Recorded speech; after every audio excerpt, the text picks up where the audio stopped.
तो कुछ दिन पहले किसी भाई साहब ने अ, बोला था कि कुछ और घटनाएँ सुनाइए अपनी ज़िंदगी की।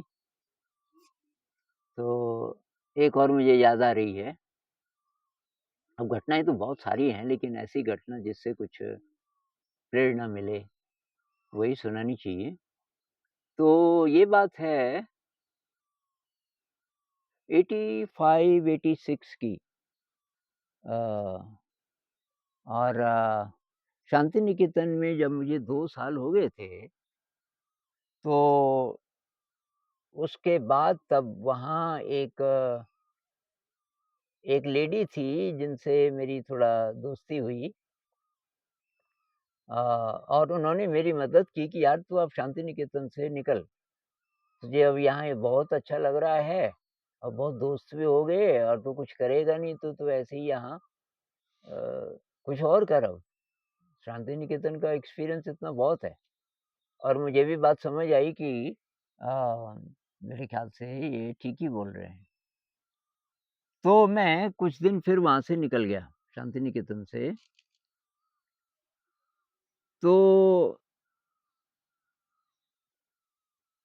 मैं था अ, शायद मद्रास स्टेशन पे। और मैंने देखा कि मेरे पास कौन-कौन से एड्रेसेस हैं। मैंने एड्रेसेस इकट्ठे किए हुए थे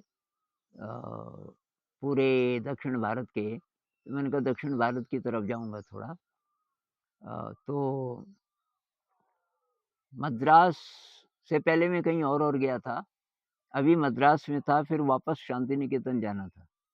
तो मैं वो पढ़ने लगा जहाँ वो रेट लिखे रहते हैं ना कि कहाँ से कहाँ का किराया कितना है वगैरह। तो मैं बैंगलोर कभी नहीं गया था और बैंगलोर का भी मेरे पास एड्रेस था, 2 एड्रेसेस थे। तो मैंने देखा तो जितना किराया लिखा था दरअसल वो पुरानी लिस्ट थी, अभी किराया तो बदल गया था, काफ़ी ज़्यादा हो गया था। तो मैंने कहा ये तो ज़्यादा नहीं है। मैंने हिसाब लगाया कि कितना लगेगा वहाँ जाने में, फिर वहाँ से मुझे शांति निकेतन जाना है। वापस इसी रास्ते पहले मद्रास यही आएगा फिर, तो हो जाएगा। तो जब मैं ट्रेन में बैठ गया, अभी ट्रेन अचानक आ गई तो टिकट पहले से तो ली नहीं थी। तो ट्रेन में ही टिकट ली, लेकिन टिकट बहुत महँगी थी। तो मैं समझ गया कि ये पैसा पूरा होने वाला नहीं है। तो ख़ैर मैं गया और बैंगलोर में तब मैंने एड्रेस देखा तो व्हाइट फ़ील्ड्स कोई जगह थी, व्हाइट फ़ील्ड्स बैंगलोर में। और मैं जहाँ बैठा था तो मैंने बोला भई ये यहाँ से व्हाइट फ़ील्ड्स जाना है। तो किसी ने मुझे बताया कि यहाँ से एक बस जाएगी। दरअसल मैं थोड़ा और पता करता तो वहाँ जाने का मतलब तुरंत भी कुछ मिल सकता था। लेकिन मैंने बस का इंतज़ार किया और वो बस बहुत देर में आई।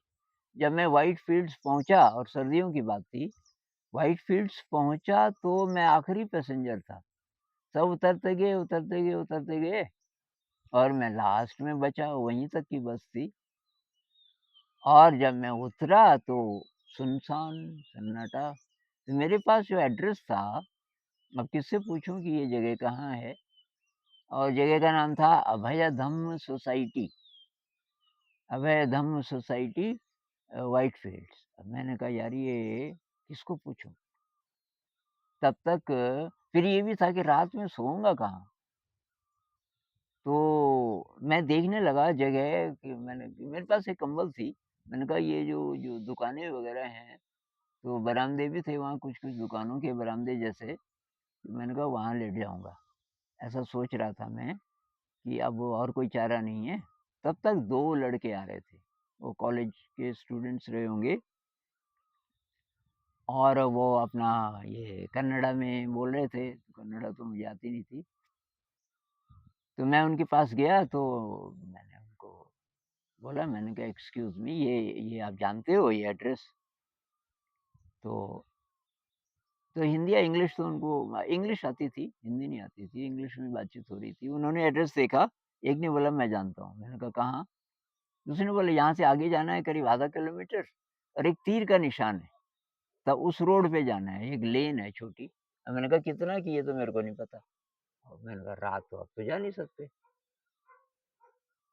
फिर वो जाने लगे तो मैंने कहा यार रुको थोड़ा, मुझे ऐसी जगह बताओ जहाँ मैं रात सो सकूँ। ये मैंने कहा ये मेरे पास एक कंबल है और मैं यहाँ कहीं सो जाऊँ, मुझे रात कोई पुलिस वग़ैरह परेशान तो नहीं करेगी? तो उन्होंने कहा क्यों? तो मैंने बताया कि देर हो गई और दूसरी बात मेरे पास पैसा भी बहुत कम है, किसी होटल वग़ैरह में तो मैं रह नहीं सकता। उन्होंने कहा होटल तो यहाँ है भी नहीं, उसके लिए तो वापस जाना पड़ेगा आपको सिटी में। मैंने कहा वो भी चला जाता, जाएँ भी कैसे ख़ैर वो अब कुछ था भी नहीं वाहन। मैंने कहा यार यहीं सोना पड़ेगा, अब मुझे जगह बता दो कोई। तो उन दोनों ने आपस में कुछ बोला कन्नड़ में, फिर मुझे कहा कि आओ मेरे हमारे साथ आओ।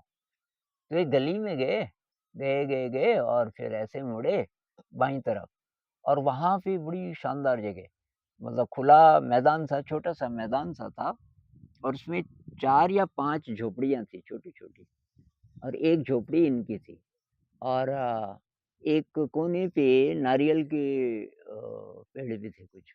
बहुत कमाल की लोकेशन और वो ले गए अपनी वाली झोपड़ी में और पहले बरामदा था फिर अंदर अंदर एक अच्छा कमरा था, पर बरामदा जहाँ पे था उसके कोने में मोटा-सा गद्दा था, बड़ी शानदार जगह।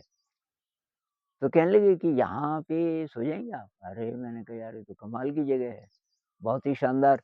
तो मैंने अपने जूते वग़ैरह उतारे, पानी-पुनी बताया उन्होंने, हाथ-वूथ धोना है अगर और उन दिनों मैं थोड़ा चित्र बनाता था।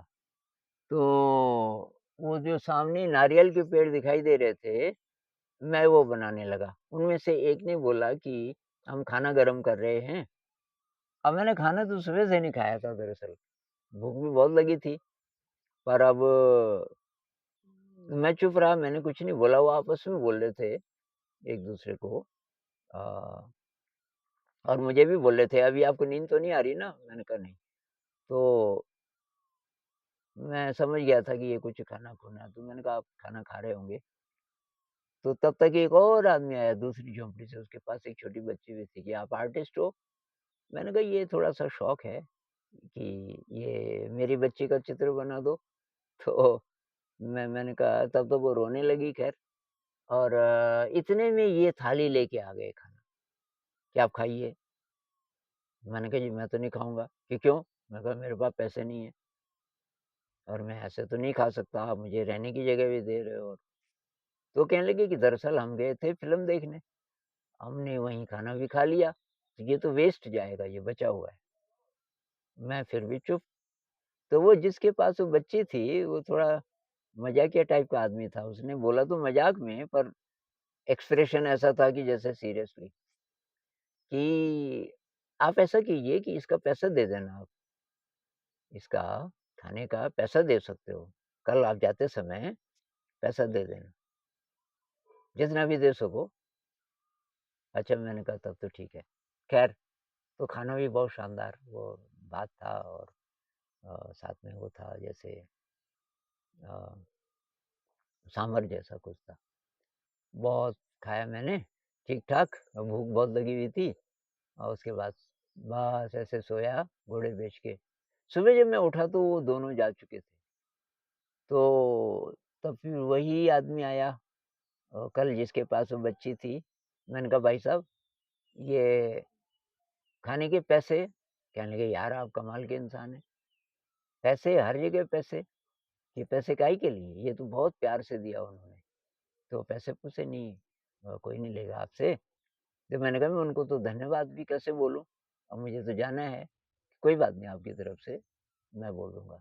तो ये घटना मुझे बार-बार याद आती है और तो मुझे लगता है कोई शक्ति मदद करती है जब आप तैयार हो किसी भी परिस्थिति में रहने के लिए खुशी-खुशी। जैसे मैं तैयार था कि भई मैं सड़क पे सड़क के मतलब किसी दुकान के बाहर कहीं भी सो सकता हूँ, इसके लिए मैं तैयार था। तो जब आपकी ऐसी तैयारी हो तो शायद कोई शक्ति मदद करती है आपकी और ये मेरे साथ ज़िंदगी में बार-बार हुआ।